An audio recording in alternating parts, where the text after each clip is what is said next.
Welcome to my dear online students. This is another session for class 12th chemistry.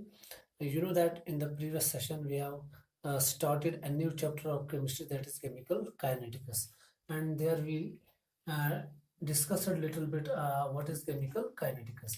You know that chemical kinetics consists of two words, chemical and kinetics. Chemical means reaction and kinetics means rate of reaction or speed of reaction.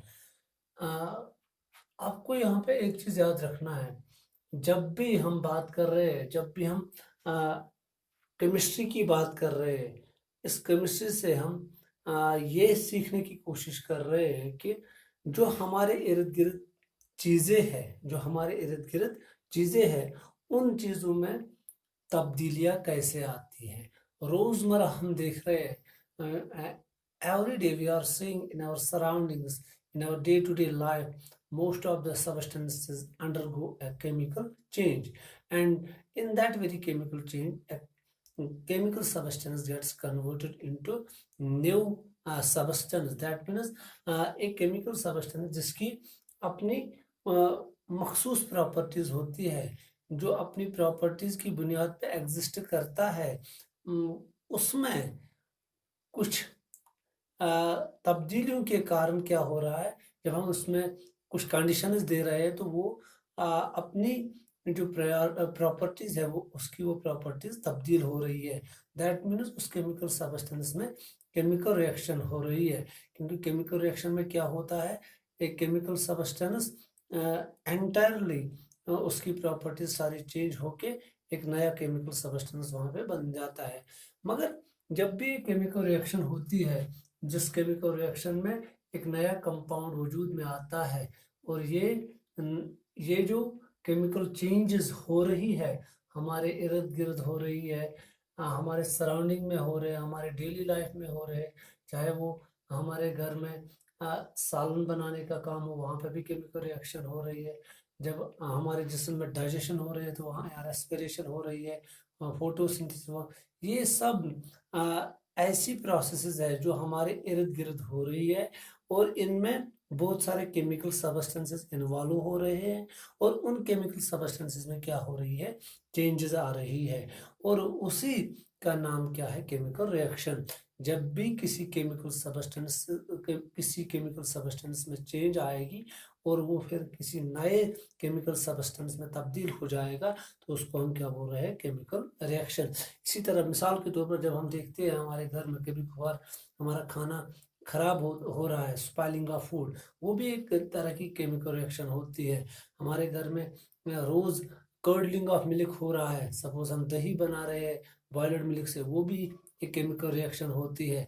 इसी तरह जब हम देखते हैं अपने आसपास में, जब हम फ्रेश आयरन ले आते हैं, सपोज फॉर कंस्ट्रक्शन पर्पज, उस फ्रेश आयरन का खुद का कलर क्या होता है, ग्रे, और with the passage of time वो ग्रेश कलर चेंज होता है ब्राउन कलर में, तो वो क्या होता है, वो रस्ट होता है।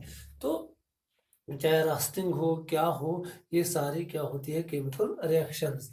मगर अब सवाल है, कोई भी केमिकल रिएक्शन जब भी होती है, एक केमिस्ट्री के दिमाग में ये हमेशा रहता है कि अगर ये केमिकल रिएक्शन हो रही है, क्यों हो रही है, कौन सी रिएक्शन पॉसिबल है।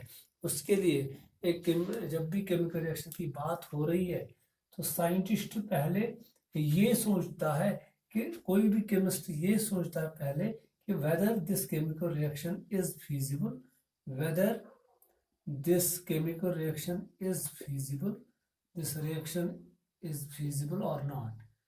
ये उसके दिमाग में ये बात आती है कि अगर मैं दो केमिकल सब्सटेंसेस को लूंगा, उनको आपस में मिलाऊंगा, क्या ये मिल पाएंगे या नहीं। तो उसके लिए वो थर्मोडाइनमिक्स के पास जाता है।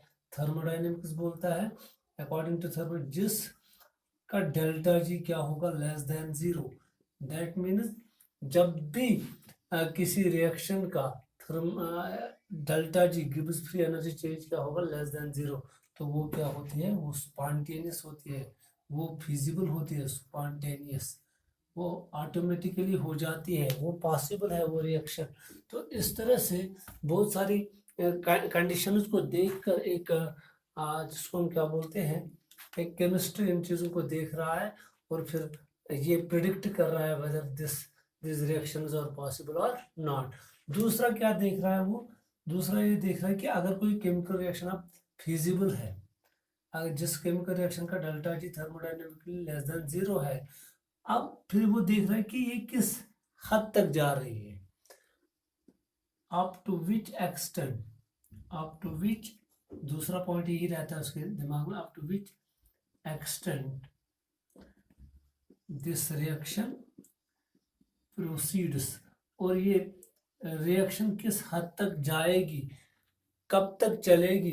तो ये हमें बता रहा है केमिकल इक्विलिब्रियम। जब हम पढ़ते हैं केमिकल इक्विलिब्रियम से हम क्या निकालते हैं, कोई रिएक्शन किस हद तक जा सकती है, कितना रिएक्टेंट प्रोडक्ट में तब्दील हो सकता है। तो ये केमिकल इक्विलिब्रियम से मिलता है। ये कहाँ से मिलता है, ये थर्मोडायनेमिक्स से मिलता है, थर्मोडायनेमिक्स से हमें मिल रहा है। इसी तरह इसी केमिकल रिएक्शन के बारे में फिर वो क्या जानने की कोशिश कर रहा है कि अगर अब ये रिएक्शन जा रही है किसी हद तक, तो किस रेट से जा रही है, rate of chemical reaction, rate of chemical reaction, ये भी उसके दिमाग में आ रहा है ये पॉइंट।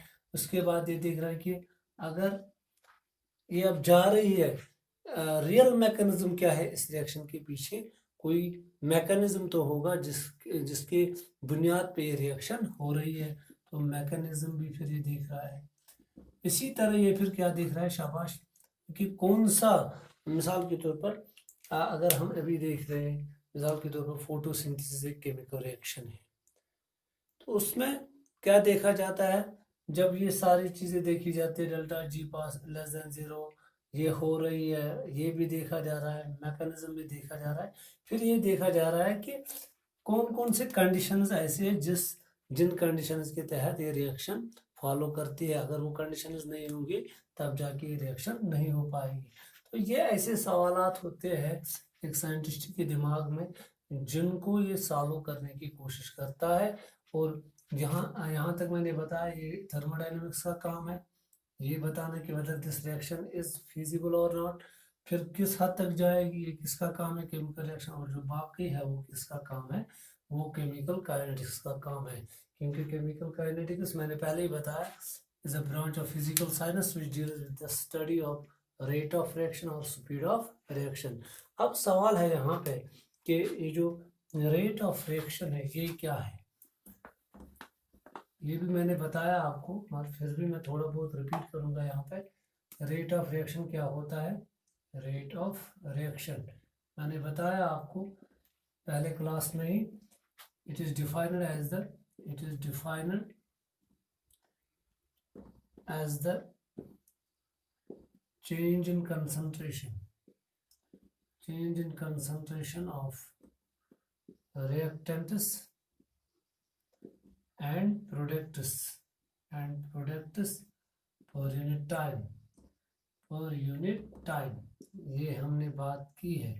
अब सवाल है इसी केमिकल रिएक्शन को हम कैसे अब रिप्रेजेंट करेंगे। सपोज अगर हम देखना चाहते हैं कि रेट ऑफ रिएक्शन हम कैसे रिप्रेजेंट करेंगे, तो वो हम आगे देखेंगे। सपोज मैं एक रिएक्शन ले रहा हूँ, यहाँ पे सपोज एक रिएक्टेंट है, ये किस में तब्दील हो रहा है, प्रोडक्ट में तब्दील हो रहा है।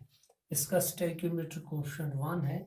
इसका दैट मीन्स ये एक ऐसी रिएक्शन है जिसमें दोनों रिएक्टेंट और प्रोडक्ट का स्टोइकियोमेट्रिक कोएफिशिएंट सेम है, 1 है। कितना है, यूनिटी है।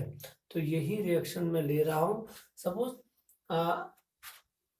अगर हम यहाँ पे बात करेंगे, it is defined as a change in concentration of reactant. ये रिएक्टेंट, इसकी कंसंट्रेशन में कितनी तब्दीली आ गई, या प्रोडक्ट की कंसंट्रेशन में कितनी तब्दीली आ गई किसी टाइम में। सब अगर हम बात करेंगे जब रिएक्शन स्टार्ट होने को है तो प्रोडक्ट उस टाइम कुछ नहीं होगा, मगर रिएक्टेंट उस टाइम बहुत ज़्यादा होगा। With the passage of time reactant क्या हो जाएगा, शाबाश, कम, रिएक्टेंट की कंसंट्रेशन कम हो जाएगी और प्रोडक्ट की कंसंट्रेशन बढ़ जाएगी।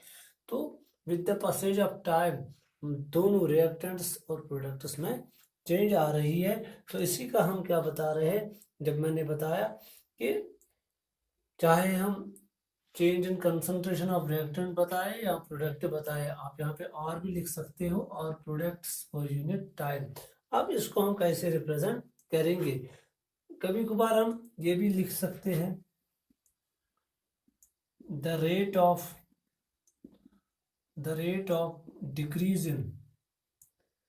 decrease in concentration of shabash of any of the reactant। The rate मतलब क्या हो गया, decrease in concentration of any of the reactant per unit time. जब रेट की, अब टाइम लिखने की जरूरत नहीं क्योंकि रेट खुद आ गया यहाँ पे, the rate of decrease in concentration of any of reactant. हम ये भी लिख सकते हैं, the decrease in concentration of any of reactant per unit time, ये भी हम लिख सकते हैं। ये रिएक्टेंट के कंसेप्ट में मैंने लिखा। इसी तरह प्रोडक्ट की कंसेप्ट